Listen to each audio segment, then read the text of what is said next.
کہ سب سے پہلے مدارس پر جس گورنمنٹ نے ہاتھ ڈالا تھا وہ آسام ہے، وہاں بی جے پی کی گورنمنٹ ہے، وہاں جا کر جلسہ کیا جائے۔ اس کے بعد اتراکھنڈ کی سرکار نے مدارس کے اوپر ہاتھ ڈالا، پھر اس کے بعد مشرقی یو پی نے ہاتھ ڈالا، اور اب چند دنوں کی خبر ہے کہ ہریانہ سرکار نے پانی پت وغیرہ کے اندر مدارس کے اوپر نوٹس بھیجنے شروع کر دیے ہیں۔ کچھ لوگوں کی رائے تھی کہ ہمیں لکھنؤ میں جلسہ کرنا چاہیے، لیکن ہم نے ابتدا کے اندر غور و خوض کر کے، چونکہ بڑے بڑے مدارس کی جگہ یہ صوبہ ہے، ہمارا صوبہ ہے، اس لیے ہمیں پہلے یہاں اپنی چیز کو پیش کرنا چاہیے، اور خاص طریقے پر مشرقی یو پی کے اندر ارباب مدارس کو جمع کر کے ان سے گفتگو کرنی چاہیے۔ کوئی عام جلسہ نہیں ہے۔ ارباب مدارس پڑھے لکھے لوگ ہیں، آپ حضرات جانتے ہیں، اس لیے ہم آپ ہی سے گفتگو کرنا چاہتے ہیں، اور اس واسطے سے اپنی بات صوبائی گورنمنٹ بلکہ ہم مرکزی گورنمنٹ تک اپنی بات کو پہنچانا چاہتے ہیں۔ مدارس اسلامیہ صرف درسگاہیں نہیں ہیں۔ جو لوگ یہ سمجھتے ہیں کہ مدارس کا مقصد صرف کتابیں پڑھنا پڑھانا ہے، وہ غلط سمجھتے ہیں۔ میں آپ کے سامنے ایک مجمع ہے ہزاروں آدمیوں کا، یقیناً اس مجمع کے اندر وہ لوگ بھی ہوں گے جو میری اس آواز کو صوبائی اور مرکزی گورنمنٹ تک پہنچائیں گے۔ میں آپ سے یہ بات کہتا ہوں کہ مدارس کا کردار اس ملک کی جڑوں کے اندر گھسا ہوا ہے۔ اگر کوئی نہیں مانتا تو اس کا مطلب یہ ہے کہ وہ ملک کی تاریخ سے ناآشنا اور ناواقف ہے۔ میں آپ سے کہہ رہا ہوں، ہو سکتا ہے اس سے پہلے کسی نے نہ کہا ہو، یہ ہمت نہ کی ہو۔ اس ملک کے اندر جس میں 250 سال تک اس ملک کا ہندو، مسلمان، جین، بدھ، ہر آدمی کے گلے کے اندر انگریز کی غلامی کا طوق پڑا ہوا تھا۔ ہر آدمی غلام تھا۔ اگر کسی جگہ سے آزادی وطن کے لیے جہاد کی آواز نکلی ہے وہ مدرسہ ہے۔ سب سے پہلا آدمی 1803 کے اندر جس دن انگریز نے کہا کہ ملک بادشاہ کا اور جنتا اللہ کی، لیکن حکومت آج سے ایسٹ انڈیا کمپنی کی ہے، سب سے پہلی آواز اس بات کی کہ ملک غلام ہو گیا، اور آزادی وطن کے لیے جہاد کرنا ہر مسلمان اور ہر ہندوستانی کا فرض ہے۔ ایک عالم دین کی آواز تھی جو حضرت شاہ ولی اللہ محدث دہلوی کے بیٹے اور ان کے بیٹوں میں سب سے زیادہ علم جن کے دماغ اور سینے کے اندر پیوستہ، شاہ عبدالعزیز صاحب محدث دہلوی، ایک مدرسے کے اندر دلی میں، جس کو لوگ ان کے دادا کے نام پر رحیمیہ مدرسہ کہتے ہیں، آج بھی وہ کلا محل کے اندر اس مدرسے کی باقیات موجود ہیں۔ اس مدرسے سے آواز نکلی تھی کہ ملک غلام ہو گیا، ہندو غلام ہے، مسلمان غلام ہے، اکثریت غلام ہے، اقلیت غلام ہے، ہمیں جہاد آزادی کرنا ہمارا مذہبی فریضہ ہے۔ مدرسے کا یہ کردار ہے۔ اس مدرسے کو لٹوا دیا گیا، نام و نشان مٹ گئے، لیکن شاہ عبدالعزیز صاحب کو زہر دے دیا گیا، دلی سے نکال دیا گیا، لیکن وہ ایسا مرد مجاہد تھا کہ سب کچھ برداشت کیا مگر اس سے پیچھے نہیں ہٹے ہوئے۔ یہ ایک مدرسے سے نکلنے والی آزاد تھی۔ میں کہتا ہوں کہ آج جن مدرسوں کے اندر تالے لگائے جا رہے ہیں، یہی مدرسے تھے۔ سب سے پہلا مدرسہ دلی کا مدرسہ تھا جس نے غلامی کے خلاف آواز نکالی اور اتنے بڑے بڑے افراد کو پیدا کر دیا جنہوں نے 150 سال کی محنت کے بعد ملک کو آزاد کرا دیا۔ کہتا ہوں میری سمجھ میں نہیں آتی آج ان مدرسوں کو یہ کہا جائے کہ یہ دہشت گردی کا اڈا ہے۔ جو پڑھایا جا رہا ہے وہ دہشت گردی پڑھائی جا رہی ہے۔ اس کا مطلب ہے کہ وہ ایسے جاہل اور بے وقوف ہیں کہ انہیں ملک کی تاریخ کا کچھ پتہ نہیں ہے۔ پھر آپ دوسری جو سب سے بڑی چیز ہے وہ مساجد کے اوپر ہے، بلڈوزر چلائے جا رہے ہیں، جاہل ہیں، لوگ نہیں جانتے۔ حضرت شاہ عبدالعزیز صاحب نے مرکز مسجد کو بنایا تھا اور ایک اپنے خاندان کے شاہ اسماعیل شہید اور ایک آپ کے قریب رائے بریلی کے حضرت مولانا علی میاں صاحب رحمۃ اللہ علیہ کے آباء و اجداد میں جو ان سے متعلق تھے شاہ عبدالعزیز سے، ان دونوں کو جہاد آزادی وطن کے لیے کھڑا کیا۔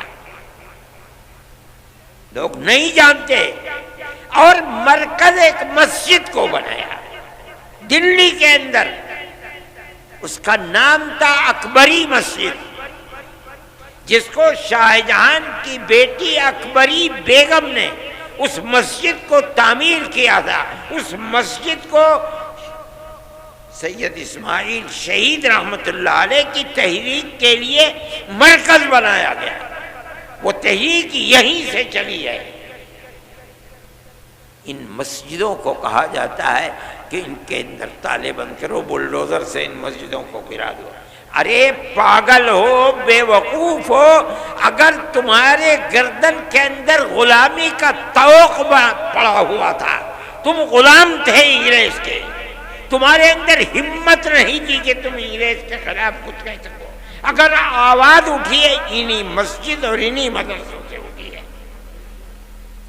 آج لوگ نہیں جانتے انگریز نے اس مسجد کو جو اکبری بیگم شاہ جہاں کی بیٹی کی بنائی ہوئی تھی، ان کی تحریک کے خلاف اس کو تہس نہس کر دیا، دفن کر دیا۔ وہ پارک ہے، ایڈورڈ پارک اس کا نام تھا، آج سبھاش اس کا نام ہے۔ دنیا نہیں جانتی جن مدرسوں کو اور مسجدوں کو تم بلڈوزر چلا کر برباد کر رہے ہو، یہی ملک کی آزادی اور غلامی سے نکالنے کی بنیادیں تھی، لوگ نہیں جانتے۔ میں یہ کہتا ہوں کہ کس بنیاد کے اوپر تم ان کی مخالفت کرتے ہو؟ یہی مدرسے تھے کہ اس کے بعد جب تم نے ان مدرسوں کو برباد کرا دیا، انگریز نے برباد کیا، تحریک اپنی جگہ پر رہی، ختم نہیں ہوئی۔ حضرت شاہ اسماعیل شہید رحمت اللہ علیہ اور ان کے ساتھی آزادی وطن کے لیے صوبہ سرحد جو آزاد قبائل ہیں وہاں پہنچ گئے، جہاد کرتے رہے، یہاں تک کہ سن 1832 کے اندر وہ شہید ہو گئے جہاد کرتے کرتے، چھوڑ دیا لوگوں نے، تتر بتر ہو گئے، لیکن لوگ واپس آئے، اور آنے کے بعد سن 30-32 سے لے کر سن 57 تک اپنا کام کرتے رہے، یہاں تک کہ 1857 کے اندر انہوں نے پھر دوبارہ جہاد کو بلند کیا، جس کو انگریز نے غدر کا نام دیا۔ اس جہاد کے اندر تاریخ کو اٹھا کر دیکھو، آج مصیبت یہ ہے کہ مرکز سے لے کر صوبائی حکومت تک کوئی پڑھنے والا آدمی نہیں ہے، بڑے سے بڑا ان پڑھ آدمی بیٹھا ہوا ہے۔ سن 1857 کے اندر جہاد کے اندر صرف دلی میں روشن مستقبل، روح روشن مستقبل، ان کتابوں کو اٹھا کر دیکھو، صرف دلی کے اندر 32,000 علماء کا قتل ہوا ہے۔ کون لوگ تھے یہ وہی تحریک تھی جو شاہ عبدالعزیز صاحب رحمت اللہ علیہ نے دلی کے ایک مدرسے سے اس تحریک کو بلند کیا تھا، جس کا مرکز اکبری مسجد کو بنایا تھا۔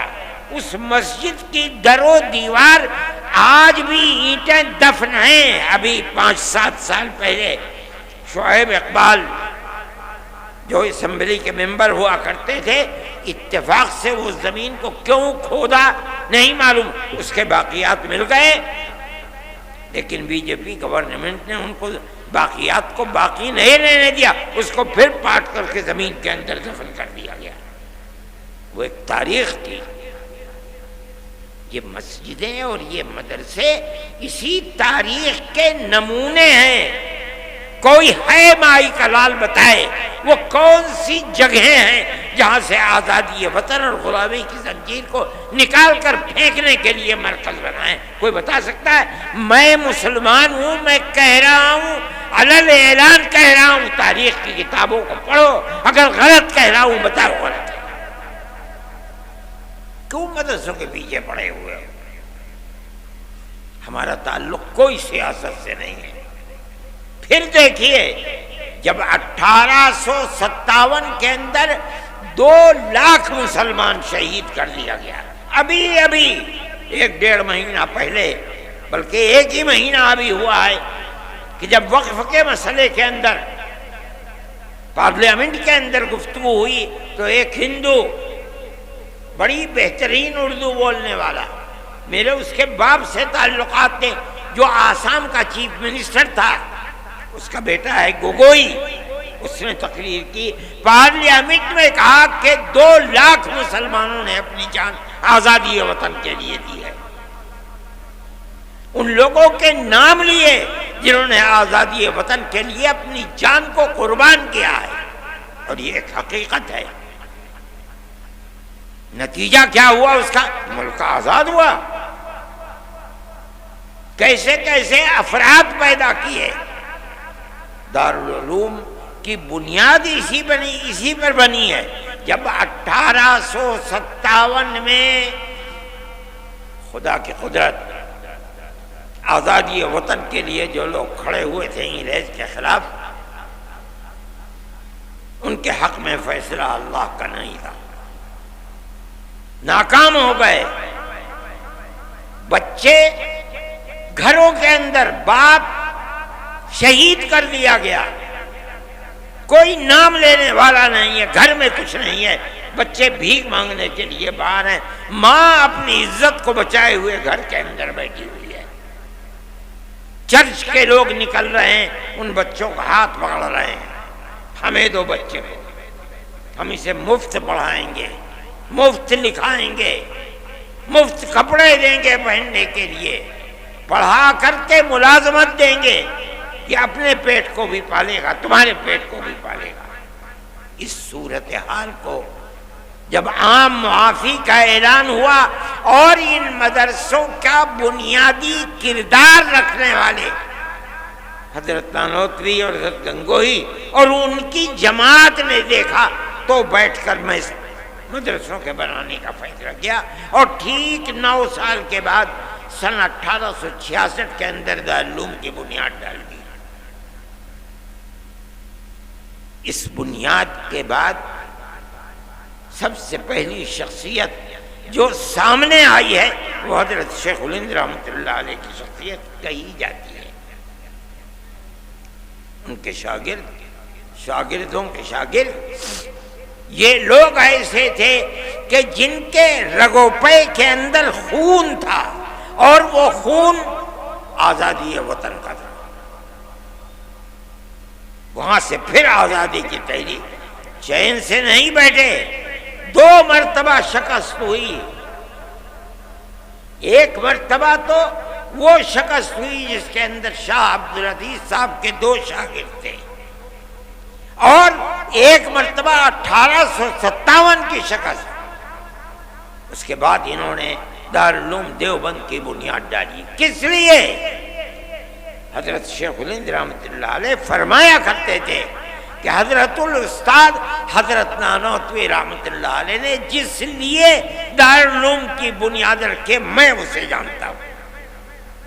صرف کتابوں کا پڑھانا نہیں تھا، بلکہ غلامی کی زنجیروں کو توڑ کر پوری قوم ہندو مسلم کی قوم کو زندہ و آزادی کے ساتھ ملک میں جینے کا حق دلانا تھا۔ یہی بنیاد تھی کہ وہ تنہا نہیں بیٹھے، انہوں نے اپنے شاگردوں کو لیا۔ دارالعلوم کی بنیاد جس مقصد کے لیے پڑی وہ یہ مقصد تھا۔ پھر ایک مدرسہ نہیں، اس مدرسے سے 50 سال کے اندر سن 66 سے لے کر تقریباً 80 سال کے اندر ہزاروں مدرسے ملک کے اندر بنا دیے گئے، یہاں تک کہ سن 47 کے اندر ملک آزاد ہو گیا۔ ان مدرسوں کی بنیاد کیا تھی؟ آزادی وطن بنیاد تھی، غلامی کی زنجیروں کو توڑنا تھا، یہی بنیاد تھی کہ حضرت شیخ الہند رحمۃ اللہ علیہ نے آخری سانس ملک کی آزادی کے لیے انہوں نے اور ان کے شاگردوں نے، مفتی کفایت اللہ صاحب، شاہ جہاں پوری، حضرت مدنی، انور شاہ کشمیری، اور اس کے بعد ان کے شاگرد، یہاں تک کہ ملک سن 47 کے اندر آزاد ہو گیا۔ اور حضرت شیخ الہند رحمۃ اللہ علیہ کے اندر اللہ نے آزادی وطن کے لیے کتنی طاقت رکھی تھی اور کیسا جذبہ تھا، ایسے افراد دنیا کے اندر کم ملتے ہیں۔ حضرت جب واپس آئے مالٹا کی جیل سے سن 1919 کے اندر، بلکہ سن 1920 کے اندر، جمعیت علماء 19 میں قائم ہوئی اور 20 میں حضرت شیخ الہند مالٹا کی جیل سے ہندوستان واپس آئے ہیں، تو ریاست بہاولپور کے ان کے جو سب سے قریبی آدمی تھے، گویا کہ وزیر اعظم تھے سر رحیم بخش، انگریز نے ان کو سر کا خطاب دیا تھا، انگریز نے ان کو بھیجا تاکہ حضرت شیخ الہند سے ملے اور یہ کہیں کہ حضرت آپ چلے گئے، دارالحدیث دارالعلوم دیوبند کی سونی ہو گئی، لوگ آپ کے پاس آ کر کے تصوف کی مشق کیا کرتے تھے، ذکر الہی میں مشغول تھے، وہ بھی سلسلہ ختم ہو گیا۔ اب آپ چند روز ہے، خدا جانے کتنے دن کی زندگی ہے، آپ ایک جگہ بیٹھ جائیے، آپ نے پوری کوشش کر لی انگریز کو ہٹانے کے لیے، مگر انگریز حکومت تو اپنی جگہ سے ٹس سے مس ہوئی نہیں ہے۔ تو پھر آپ کو اپنی زندگی، وہ کام جو آپ کے بعد ختم ہونے کو ہیں، انہیں پھر دوبارہ زندہ کرنا چاہیے۔ وہ بوڑھا آدمی جو وہاں سے آنے کے بعد 1 سال اور کچھ مہینے زندہ رہ سکا، اس نے کیا جواب دیا؟ اسی مدرسے سے نکلے ہوئے لوگ تھے، انہوں نے کہا آپ اپنی بات پوری کر چکے؟ کہا کر لی کب؟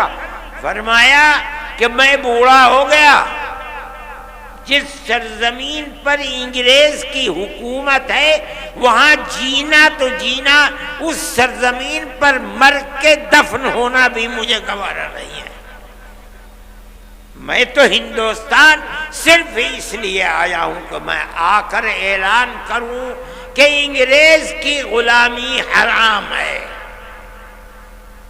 میں بوڑھا ہو گیا، میرے پیروں میں چلنے کی طاقت نہ رہی اگر، تو میں اپنے شاگردوں سے کہوں گا کہ مجھے ایک چارپائی پر لٹا دیں اور اپنے کاندھوں پر لے کر ملک کے گاؤں گاؤں جائیں اور میں ہر گاؤں میں یہ اعلان کروں کہ انگریز کی غلامی حرام ہے۔ یہ تڑپ کس میں پیدا ہوئی؟ کہاں سے پیدا ہوئی؟ مدرسوں سے پیدا ہوئی ہے۔ ان مدرسوں کو بنایا کس لیے گیا؟ دارالعلوم کو کس لیے بنایا گیا؟ دارالعلوم سے 25,000 مدرسوں کو کس لیے بنایا گیا؟ اس ملک کے اندر آزادی کے جذبہ جہاد کے لیے بنایا گیا، ہندو مسلم محبت کے لیے بنایا گیا، ملک کے اندر امن و امان قائم کرنے کے لیے بنایا گیا۔ تم ان مدرسوں کو کیوں ان کی جڑ کو کھودتے ہو؟ وہ تم سے کچھ نہیں لیتے۔ مسلمان رکشہ چلاتا ہے اور صبح سے شام تک جو ملتا ہے اس میں سے 2 پیسے اپنے مدرسے کو ہی دیتا ہے۔ ہم تو کسی دولت مند کے سے پیسے نہیں مانگتے، کسی گورنمنٹ سے پیسہ نہیں مانگتے۔ ایک مرتبہ اندرا جی تھیں، نہیں سونیا جی تھیں، اور ارجن سنگھ زندہ تھے، انہوں نے اور سہیل صدیقی، جن کو پارلیمنٹ نے کالج اور یونیورسٹیوں کے اقلیتی کردار کے لیے ان کو امین بنایا تھا، وہ بھی تھے۔ ان سب نے مل کر کے ایک کمیٹی دلی کے اندر بنائی، انہیں لوگ مل بھی گئے، کچھ لوگ تھے، مولوی فضائل تھے گورکھپور کے، اور دوسرے لوگوں نے مل گئے، انہوں نے بلا لیا، مجھے بھی بلایا، مگر میں بھول گیا۔ مجھے ایک صاحب نے کہا کہ بھائی انہوں نے بلایا تو تم گئے نہیں۔ مجھے یاد آیا، میں فوراً گھر میں گیا، بریف کیس میں ایک جوڑی کپڑا رکھا، اور ایک گاڑی 10 بجے جاتی تھی، میں اس گاڑی میں سوار ہو کے دلی پہنچ گیا۔ صبح کی میٹنگ تو ختم ہو گئی تھی، ظہر کے بعد 2 بجے کی میٹنگ تھی، میں بریف کیس اٹھا کر کے وہاں چلا گیا، جا کے بیٹھ گیا۔ انہوں نے مجھے دیکھا تو اسٹیج کے اوپر بلا لیا، جلسہ شروع ہو گیا، میرا نام آیا تو میں کھڑا ہو گیا، اور میں نے کہا کہ مدارس کے سلسلے میں آپ جو تحریک چلا رہے ہیں کہ مدارس مدرسہ بورڈ سے ملحق ہو، اور آپ 800 کروڑ کا بجٹ بھی لے کر کے آ گئے، آپ کیوں یہ چاہتے ہیں؟ آپ کو مدرسوں کی کردار کا پتہ ہے کہ مدرسوں نے کیا کیا ہے؟ میں نے ان کے سامنے یہ چیز رکھی کہ ملک غلام تھا، مدرسوں کی تحریک دارالعلوم دیوبند سے چلی، بنیاد اس کی کیا تھی؟ آپ سے وہ 2 پیسے نہیں چاہتے،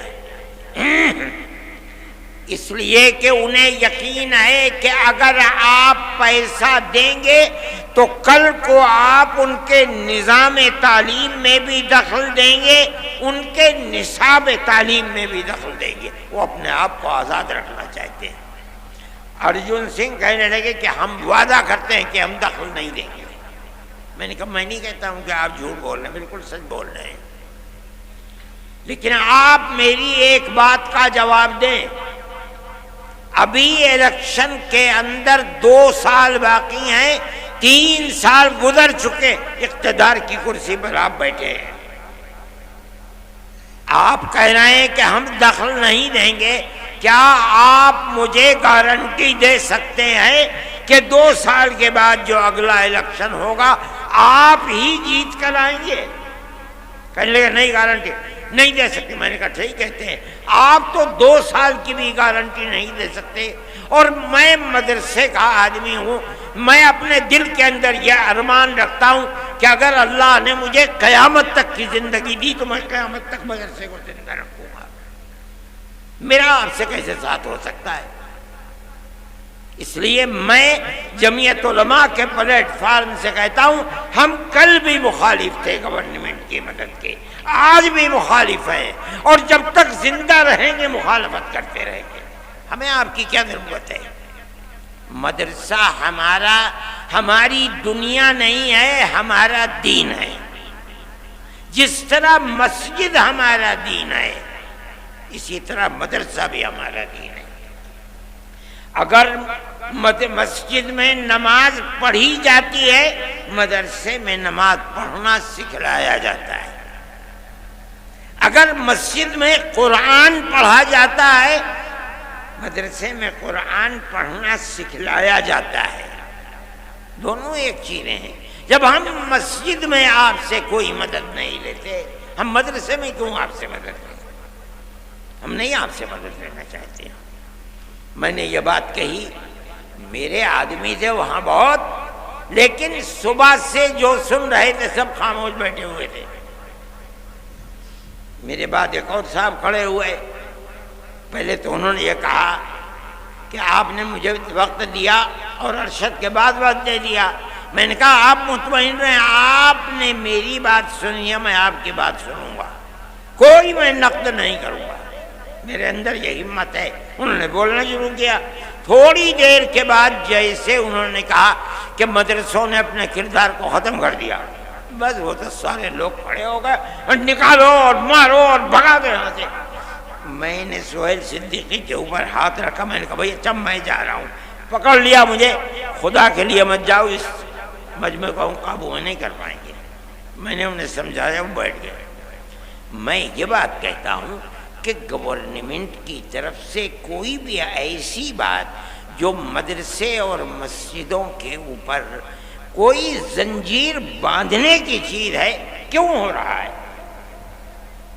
مدرسوں نے تو اس ملک کی آزادی کے لیے سب سے پہلی آواز مدرسوں نے اٹھائی ہے۔ وہ مسجد جس کو انگریز نے مکمل تباہ کر دیا، اکبری مسجد، کیا ہوا تھا وہاں؟ غلامی کی زنجیر کو توڑنے کی تحریک وہاں سے چلی تھی۔ آج بھی اگر زمین کو کھودو گے ایڈورڈ پارک کی تو وہاں سے وہ ان کی دیواریں مل جائیں گی۔ آج انہی مسجدوں کے لیے یہ صورتحال چل رہی ہے، کیسے قابل قبول ہو سکتی ہے؟ ہم یہ سمجھتے ہیں کہ ملک کے اندر جو چیز جو ذہن پنپ رہا ہے وہ اس ملک کو تباہی کی طرف لے کر کے چل رہا ہے۔ ایک چیز نہیں ہے، مدرسے اور مسجدوں کا مسئلہ ہے۔ اسلام کے خلاف جو تحریکیں چل رہی ہیں وہ تحریکیں انتہائی بدترین تحریکیں ہیں۔ سب سے پہلا مسئلہ ہے طلاق، ہم اس کے اوپر خاموش رہے، ہم گورنمنٹ کے مقابلے میں نہیں آئے۔ ہم نے یہ سوچا کہ بھئی ایک چیز ہے، چلو جس کے دل کے اندر ایمان ہے وہ اسلام کے قانون پر عمل کرے گا، جو کورٹ میں جائے گا کورٹ اس کے لیے فیصلہ کرے گا۔ لیکن اس کے بعد اسلام کے نظام کو درہم برہم کرنے کے لیے آگے آ گئے۔ اتراکھنڈ کے اندر یہی صورتحال چل پڑی۔ پھر چلیے اتراکھنڈ کے اندر چل رہی تھی، مرکزی گورنمنٹ نے اس کے سلسلے میں تمام ادیان کو ملا کر کے ایک نیا دین بنانے کی بات کو شروع کر دیا۔ اس کے مخالف تھے۔ دستور کے اندر جو ہندوستان کا دستور ہے، جمعیت علماء، ہمارے اکابر شیخ الہند مولانا ابوالکلام آزاد، مولانا حفیظ الرحمان صاحب، جو لوگ پارلیمنٹ کے اندر گھسے ہوئے تھے، اور جمعیت علماء برابر جیسے جیسے آزادی وطن کی چیز سامنے آ رہی تھی ہمیشہ عہد لیتی چلتی تھی، ہم سے وعدہ کرو کہ ملک آزاد ہوگا، جو گورنمنٹ بنے گی، جو دستور بنے گا وہ سیکولر دستور ہوگا۔ اور کانگریس ہم سے وعدہ کرتی چلتی تھی۔ میرے پاس تحریریں موجود ہیں کہ جن کے اندر موتی لال نہرو، جواہر لال نہرو، گاندھی جی، کانگریس کی ورکنگ کمیٹیوں کی تجاویز ہیں۔ وہ کہتے ہیں کہ ہم یقین دیتے ہیں کہ مسلمانوں کا مذہب، مسلمانوں کے اوقاف، مسلمانوں کی مسجدیں، مسلمانوں کے امام باڑے، ان کی زبان، ان کا کلچر، ایک لمبی فہرست، ہر چیز محفوظ رہے گی۔ ملک آزاد ہو گیا، آزاد ہونے کے بعد ملک کا دستور بنا۔ ایسے لوگ تھے جو یہ کہتے تھے کہ ملک آزاد ہوا، لیکن مسلمانوں نے اسلام کے نام کے اوپر ایک ٹکڑا ملک کا لے لیا، اس لیے اب ملک کا دستور ہندو دستور ہوگا، انہوں نے لے لیا۔ جمعیت علماء تھی جو لے کر کے بیٹھ گئی۔ ہم نے ملک کو تقسیم نہیں کرایا، ہمارے اوپر جوتوں کے ہار ہمارے گلوں کے اندر پڑے، ہمیں مارا گیا، لیکن ہم نے جس چیز کو صحیح سمجھا تھا، ملک کی تقسیم کی مخالفت کی۔ ہم پاکستان نہیں گئے، اگر ملک کی تقسیم پر دستخط کیے، تم نے دستخط کیے، ہم نے دستخط نہیں کیے۔ اگر قصور ہے تمہارا قصور ہے، ہمارا قصور نہیں ہے۔ شریف لوگ تھے، اس چیز کو سمجھے، جمعیت علماء کی اس تحریک کی بنیاد کے اوپر مجبور ہوئے اور ملک کا دستور سیکولر دستور بنا۔ دفعہ 25، 26، 29 لا کر رکھی گئیں، جن کا حاصل یہ ہے کہ ملک کی ہر اقلیت کو، چاہے وہ زبانی اقلیت ہو چاہے مذہبی اقلیت ہو، اپنے مذہب کے مطابق اپنے ادارے بنانا، ادارے بنا کر چلانا، ہر چیز جائز ہے اور بلا کسی کھٹکے کے جائز ہے۔ یہ وہ ہے دستور، جو دستور ہے ملک کا، اور یہ سیکولر دستور ہے۔ اسی بنیاد کے اوپر مسلمان زندہ ہے۔ آج فرقہ پرست طاقتیں دستور کی ان شقوں کو کاٹ نہیں سکیں ابھی تک، لیکن اس کے خلاف کام کر رہی ہیں۔ کس بنیاد پر ہماری مسجدوں کو توڑا جا رہا ہے؟ آپ کو ہمارے مدرسوں سے کیا لینا ہے؟ ہمارے مدرسے کے اندر پڑھنے والے کوئی احتجاج نہیں کرتے، بسوں کو آگ نہیں لگاتے، ریلوں کو آگ نہیں لگاتے، کوئی جھگڑا نہیں کرتے، امن و امان کے ساتھ زندگی گزارتے ہیں، پڑھتے ہیں اور اپنی زندگی کو گزارتے ہیں۔